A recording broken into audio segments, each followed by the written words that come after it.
And at 5:30, good evening, everyone. I'm Brian Allen. Thank you for being with us. I'm Sam Wright. You've undoubtedly heard stories about a life being saved with an organ transplant. This story is about a father doing just that for his son. But it wasn't the kind of miracle some of these stories tend to be. If anything, this is about how saving a life through a transplant should actually be more common. John Gaskins with our 5:30 top story. This story will have a finish at the top of a volcano. Shane Quayle of Sioux Falls will climb 3 of them in Guatemala next month to inspire others like him to be a kidney donor.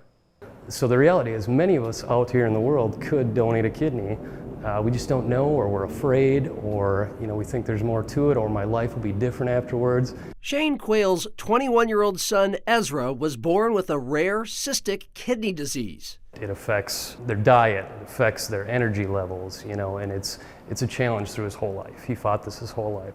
4 years ago, at age 17, Ezra's kidneys were functioning at only 20% or so. Within the next year to 2 years, I would have needed to be on dialysis just because they were starting to drop off pretty quickly. To live a normal life, Ezra would need a transplant, and he didn't have to look far for a match. It's not something I ever want to think of as a gift or anything like that. He's my son. That's what you do. You take care of your kids. The surgery was not as scary or painful as most might think, and neither was Shane's recovery. I was out of the hospital the next day. Within 9 days, I was back on the road running.